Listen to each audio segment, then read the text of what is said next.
Hi everybody, welcome to my channel. Instead of being in the garden today, we are going to be doing holiday crafts. In fact, I call it handmade holidays. I've been doing crafts with my 4-H kids for many years, and I thought I would take you along and show you what we're going to do this year. We are doing gingerbread birdhouses. So we're taking a regular wooden birdhouse and painting it up like a gingerbread house. Done this many years ago, and I'm recycling the project because I've got some extra birdhouses laying around. And then we're also going to be doing faux stained glass. This is a really fun one for the kids. If you like to color, this will be a perfect project for you. So let's get started. What you're going to need, we're going to do the birdhouses first. You're going to need a wooden birdhouse. You can use a big one or you can use little ones. So these would look like an ornament on a tree. These might look really nice on the mantle.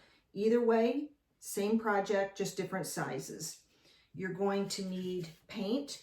You need some paint that's the color of gingerbread. This is called chocolate brown. This is by Anita, but I've also used some from Walmart and it was called nutmeg.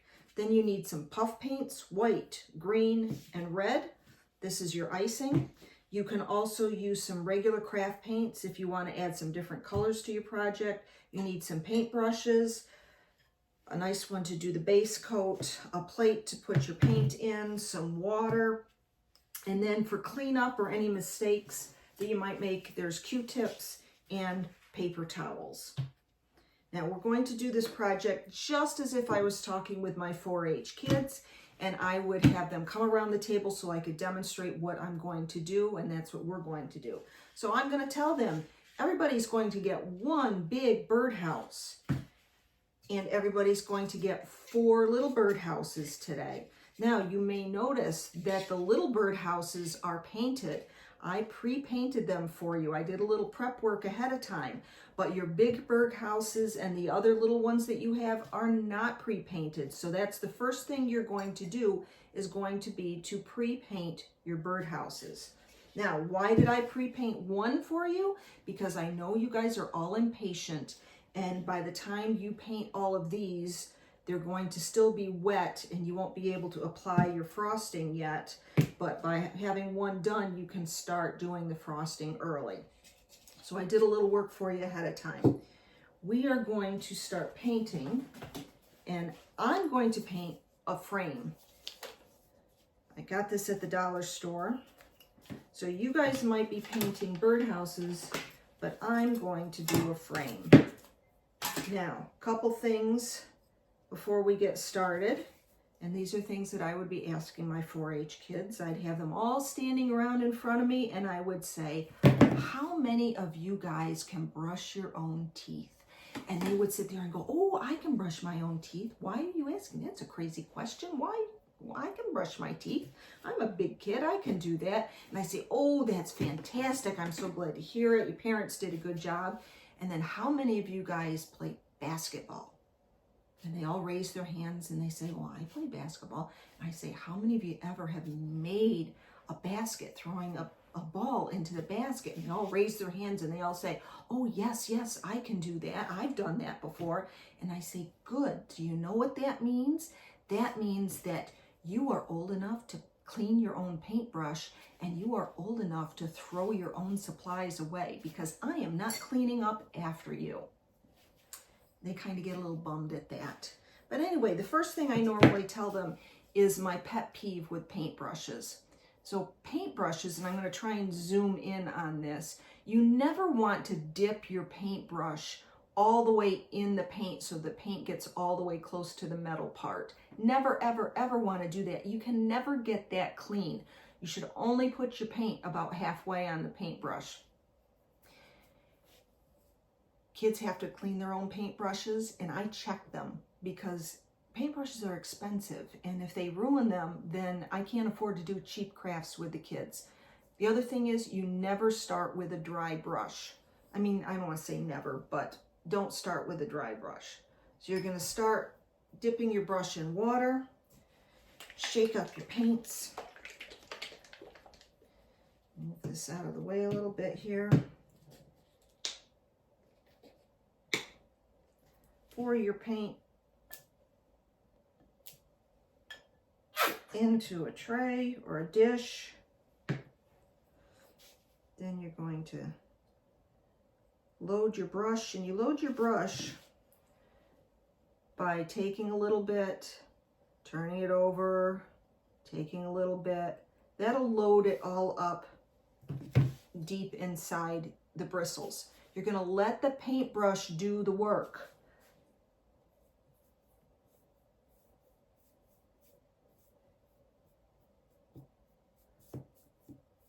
Now I'm going to come in close and I'm going to show you how to do this.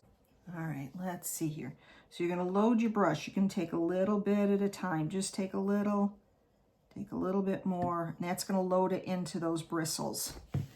And then when you're painting, you just go back and forth gently. You want a nice, even coat. I don't want to see anybody going like this. No, nice and even.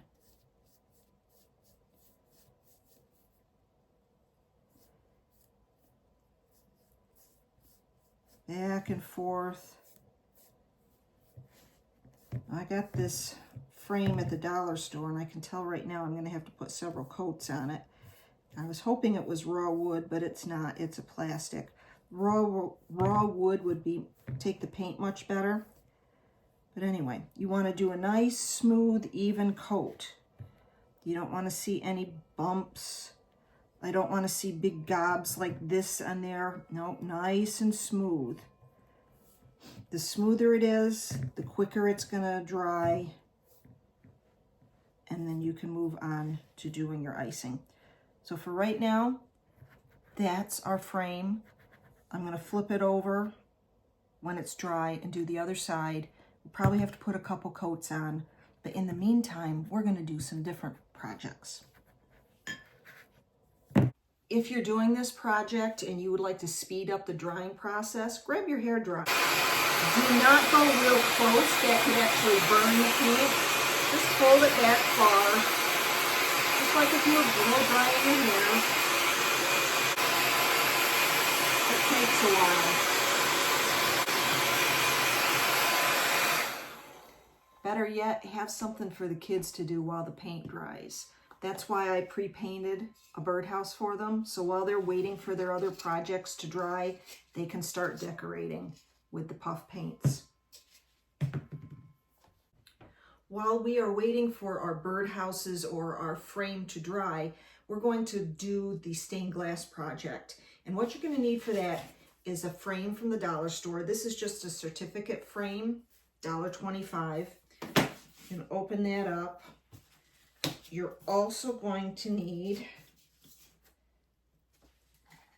Sharpie markers, and you want bright colors, reds, greens, blues, yellows. You definitely need black. And if you want to do some kind of white on your stained glass, you need to get a Sharpie paint pen. Anyway, we're going to take our frame apart. Be very careful with the glass. And be very careful with the frame. They're not the greatest frames in the world. Now, I'm going to take some scrap paper.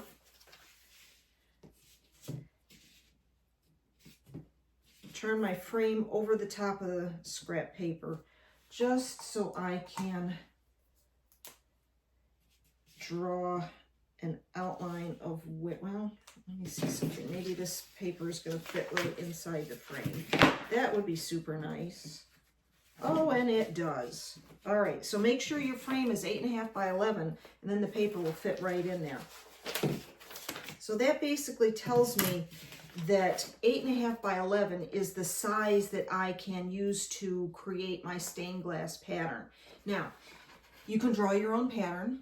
You can go online and find stained glass patterns that you can download and print off on 8.5 by 11 and you're all set.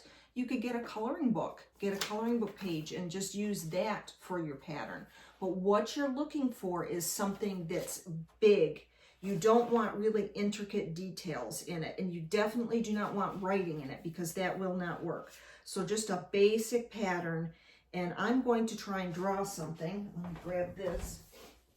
Inspired by this kitchen towel that is a cardinal.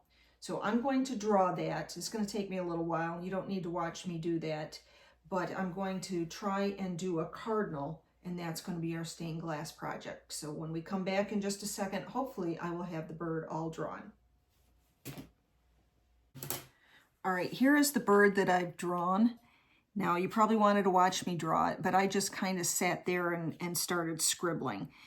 I drew it out in pencil first, and then what I'm going back through right now is going and highlighting it with the black Sharpie marker, just so I can see it a little bit better. Now, remember I said not to do anything really, really intricate, and by that I mean don't do a lot of little hairs, or you want to be able to color things in, and you want to be able to see the colors. So you want big, bold kind of shapes. So while there might be some little shapes like this berry here or this berry here, they are tiny, but you'll be able to fill them in nicely, and you'll be able to see whatever color is inside there. Because you've got to remember, your Sharpie marker is acting as the lead in your stained glass. And again, if you can't draw, just get a coloring book or download a pattern off the internet. And you can use regular stained glass patterns, coloring book patterns. You could use anything that has shapes. In fact, you could even do just like a faux stained glass window with just different kind of shapes in it. So anyway, I'm going to keep tracing this out, but you get the idea. Now that we have our bird all drawn out, we need to put it inside the frame. Put it in here. Oops. First we have to put the glass in. That would be helpful. So you're going to put your glass in your frame. Again, be careful. This is something grown-ups might want to do instead of letting the kids do. Then you're going to put your picture in there.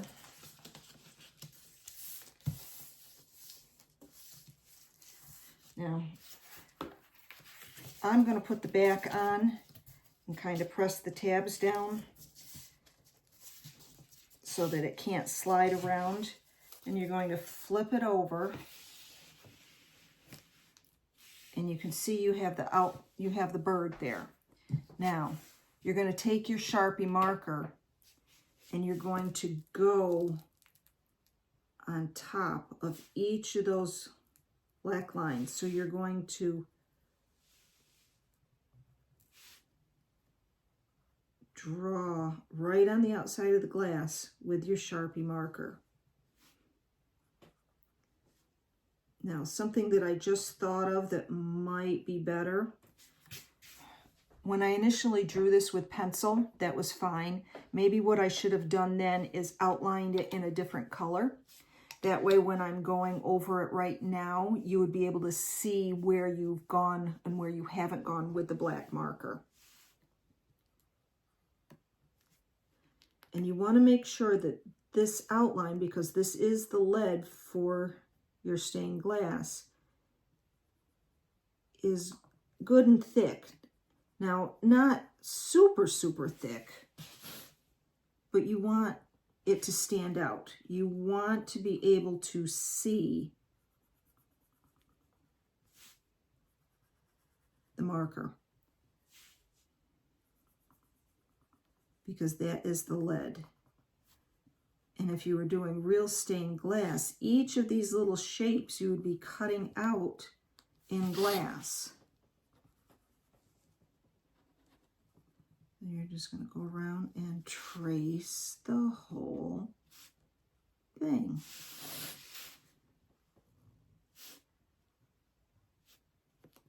And again, I don't think you need to watch me do all this. So we're just going to jump forward. Okay, once your bird is all traced or whatever pattern you're doing, you're going to take it out of the frame. Again, be careful. Remember, this is real glass. So you might want to have a grown-up help you with this.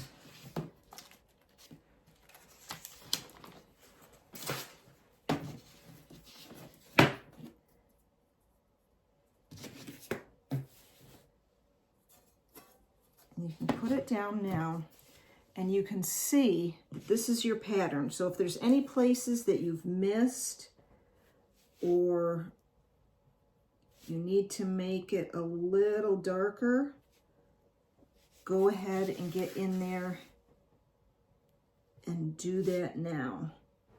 Make sure throughout this whole project that you are coloring on the same side of the glass. That's very important, the same side. Now be careful you don't drag your hand over the top of this because it is kind of wet still. And then what you're going to start doing is just coloring in. And if you've missed a spot, you can just go back in and fill that in right now. We're going to start coloring. Grab your colors and just go to town. I think we'll do the bird first. And you want to color solid. You don't want to do big squiggly lines. You want to go really close. Just make little circles and fill it all in. You really don't want to be able to see any white paper behind this. Now when you're using yellow, try and stay out of the black. So you don't want the yellow to smear into the black. Let's do some green. Let's get the ivy leaves. See, I missed a little bit of the black leaf right here. Let's touch that up.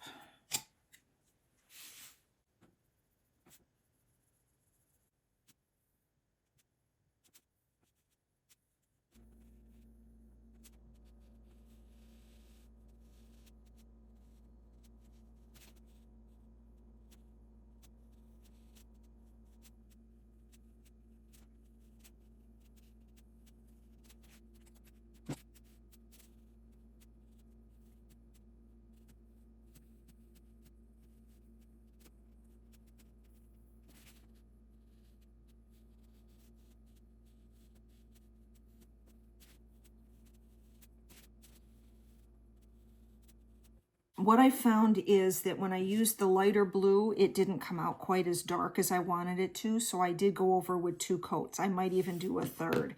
And I did end up going back with a brighter green than I had originally. I had originally used this green, and I decided I want to use this one, so I did the same thing, and I think I might go over it again to make it a little bit brighter. And you can see right here where I did 2 coats of green and 1 coat of green, and you can see how light that first coat is, but when I go in with a second coat, it makes it just that much darker. Now, do you need to? No. You could leave it 1 coat. It's entirely up to you. The other thing you might want to consider doing is going back in and cleaning up your lines a little bit. So use this opportunity to fix those lines and make them a little bit crisper.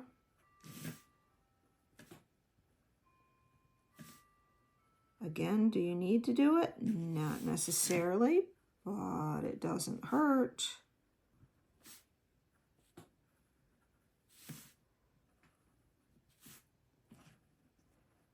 You see, it just makes it pop just that little bit better to go back over and do those lines again.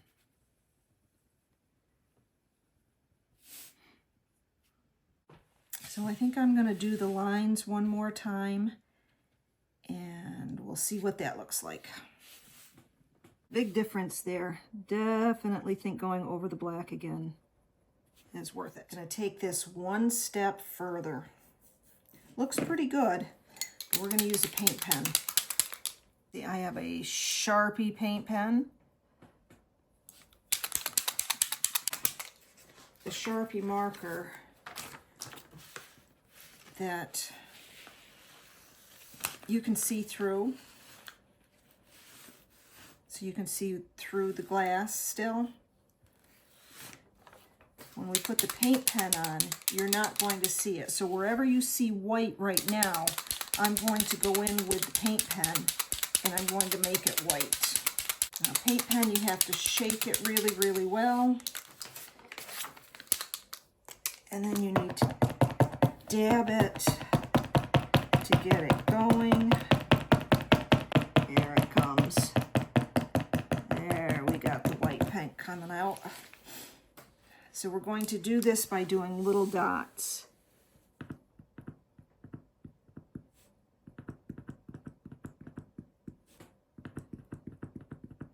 And once the pen gets going, you can do little circles just like you did before.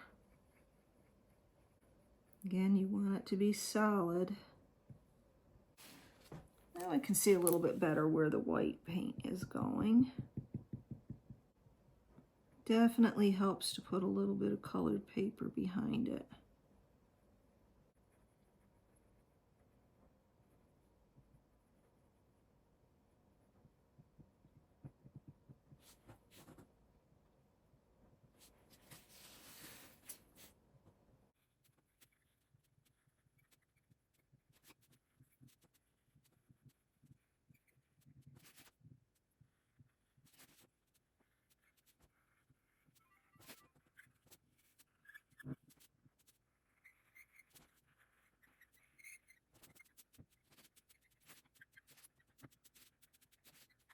Well, that only took about an hour to do.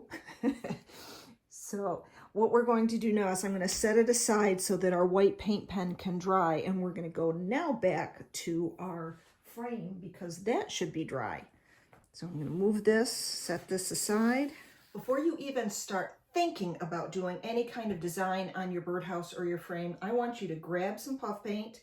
I want you to grab some scrap paper, and we're going to do some experiments. We're going to practice doing some designs here before we move on to our official piece. Okay, we've got our scrap paper that we're going to practice doing some designs on. We have our paint. First thing I want you to do, shake it up. I want to get that paint mixed in there really, really well. Then you're going to take the cap off. Set that aside.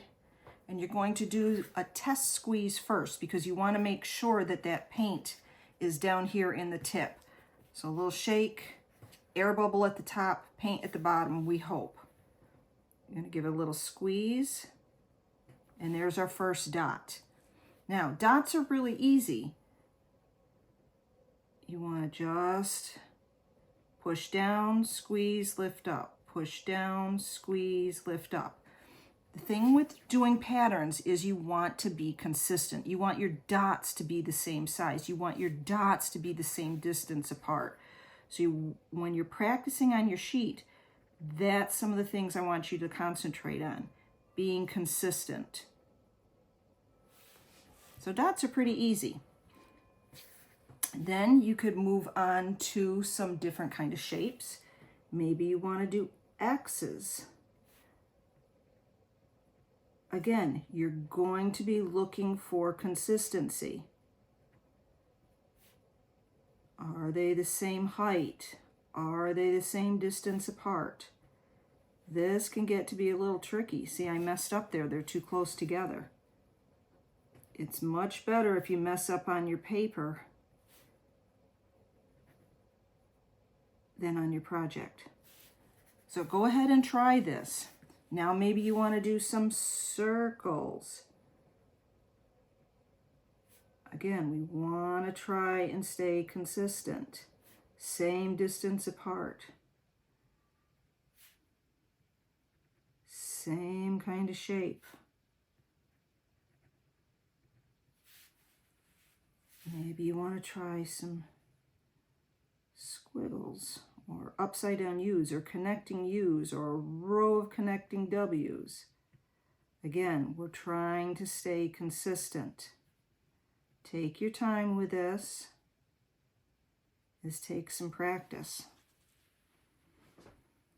And then maybe you want to do some swirls.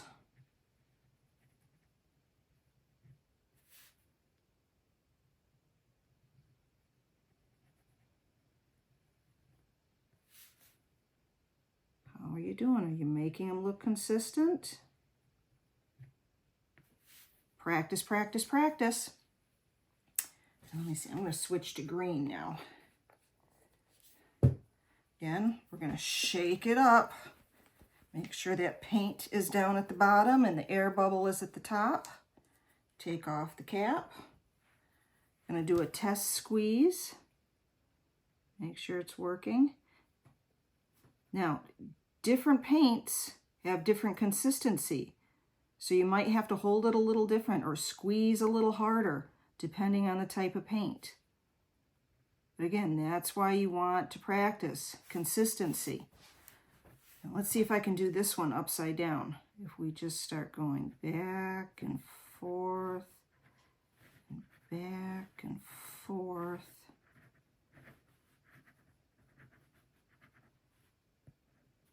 That could be a Christmas tree. Maybe you want to do that on one of the sides of your birdhouse. And then maybe we want to make a wreath.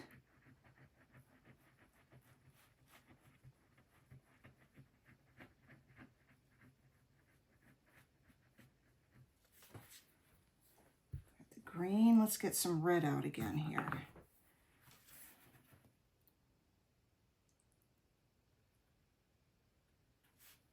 Put some little dots of red on. Maybe they're berries or ornaments.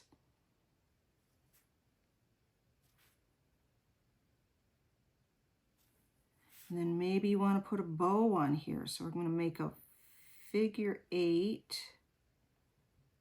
kind of. Then we're going to put tails on it. So there's a bow on a wreath. And then let's try one other thing. And then we're going to let you guys just experiment and see what you come up with. Let's see if we can make a mint. A peppermint. Let's make a pile of white.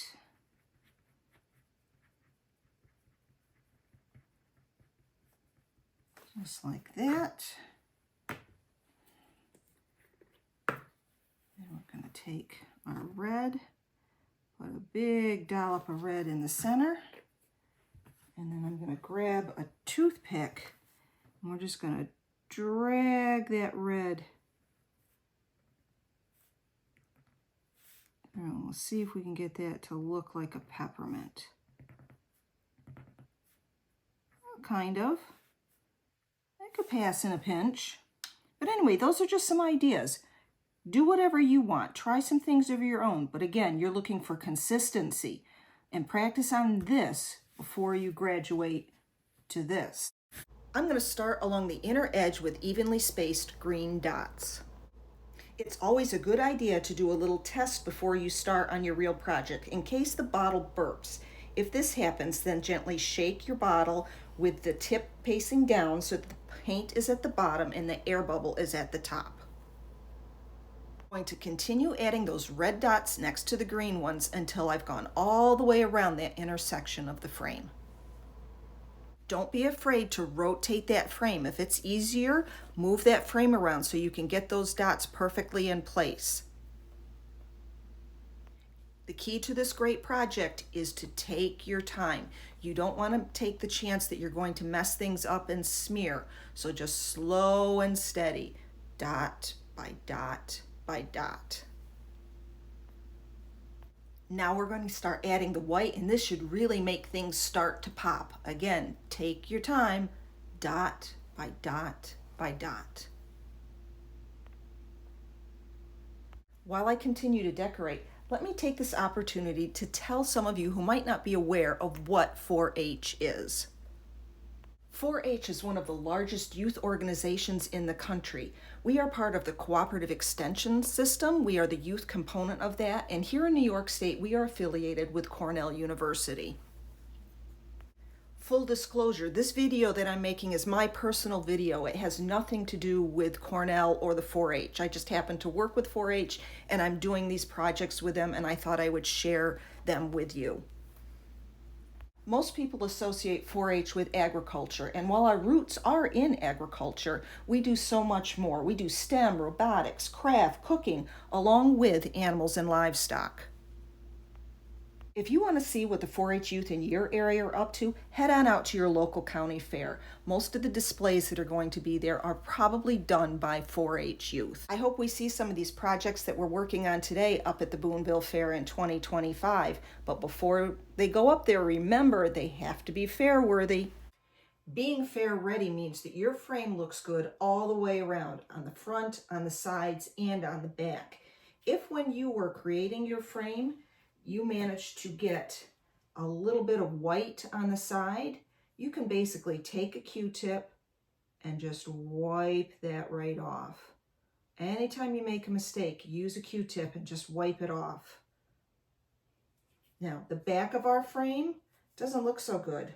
We've got some red, we've got some white, we've got some green, kind of got our fingers in stuff. So once the front had dried, we can turn it over now and we can fix the back. I'm gonna grab a paintbrush, some paint, I'll load our paintbrush just like we did before, and we're gonna do some touch up and try and cover up that green or any other color that's there. Now that might mean several coats, but that's just what it's going to take. Again, even coats, letting the paintbrush do the work. Go around and cover all that up. Again, it might take a couple coats, but that'll give it a more professional looking finish. Something that the judges at the Boonville Fair will definitely be more impressed with. You're just going to let that dry, and if it needs another coat or you need to touch up on the sides, that's what you're going to do. Whatever it takes to make it look nearly perfect. And there's your frame. Our project is done. It's good and dry. What we're going to do now is we're going to make the magic happen. I'm going to take this and it's going to go, this is the side that you colored on, that we drew on. That is going to stay on the inside of your frame, just like that. So this is the side you colored. This is the side that was underneath. So if anybody needs to clean this, they can clean it. Now, if we just put this in here, it looks okay. But now we're going to make the magic happen. Take that and we're going to take some aluminum foil.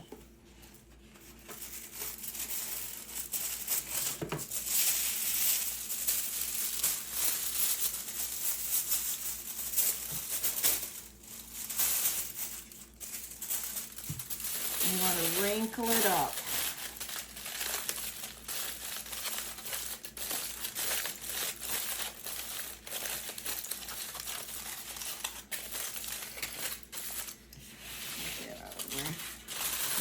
Spread this out, and you don't want it to rip, but you want a lot of wrinkles in it because that's what's going to make it sparkle. And you're going to put the shiny side down on top of your project. So the dull side is up, shiny side is down. I'm going to put the back of your frame on. Now make sure that it's on there correctly, wherever the top of your project is. So this should be the top of our bird. Let's see, did we do it right? Yep, that's the top of our bird. And I bet you got a sneak peek. Push this down, fold your foil over, press down your tabs to hold that in. All right, let's see how it looks. Oh, that looks so good. I hope you guys can see it and the sparkles in it. Can you see how sparkly it is? Didn't that turn out awesome? Sorry for the light showing. Looks like we have a UFO on the screen. Wouldn't that turn out cute? It's really a great project. Simple, it turns out really nice. Easy for the kids to do, and it's cheap. Really, everybody's got Sharpies, a dollar store frame, aluminum foil you've got in the house. The most expensive thing really is the Sharpies and the paint pen. Okay, our projects are done. It took about 2 hours to do this whole thing, but we have our faux stained glass, we have our cardinal, but you can do other things as well. You don't need to do just for Christmas. I have a goldfish, I have a frog prince, I've done it with the 4-H horse kids. They do a horse head. There's all kinds of things you can do with this faux stained glass. It's really fun, it's simple, they make great gifts. And then of course we did our gingerbread frame. It's still wet, so I didn't put it together, but it's the same procedure that you do to make the gingerbread birdhouses. Just paint it the dark brown and then use the puff paint on it, and away you go. So I hope you enjoyed this. Oh, one other thing. If you're a teacher out there and you would like to do this stained glass and you want to do it even cheaper than doing a dollar store frame, go out and get some CD cases. You can do the exact same thing inside a clear CD case. You just draw your pattern on the inside, put your aluminum foil inside, close it up, and you've got you've got your own little fake stained glass there. Great for kids, great for craft tables, make and takes, really, really cheap. So I hope you guys enjoyed this. I hope you will subscribe and follow along and see what other kind of things I get into. So have a great night, have a great holiday. Hope to see you soon. Bye-bye. Learn how to clean a paintbrush. We've got our brush.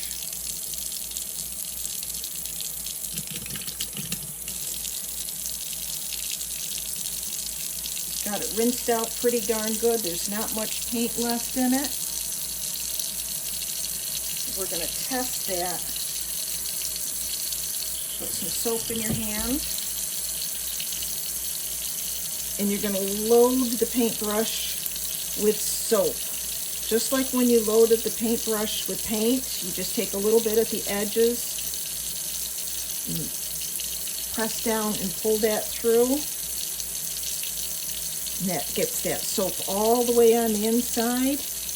And then you go back and forth and back and forth and back and forth. And that's going to send that soap all the way up. Okay, you want to keep working that brush until all the paint and soap is out. You do not do this. You don't want to spread those bristles apart.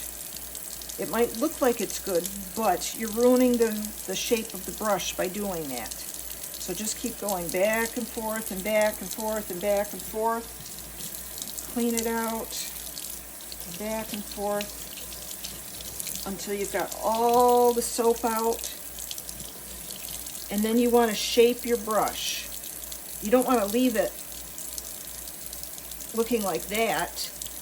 That's not good. You want to shape it. Still got soap in there. You want to shape it so it looks just like that. And then we're going to store it facing up. You never store your brushes down because that bends the bristles. So store it facing up.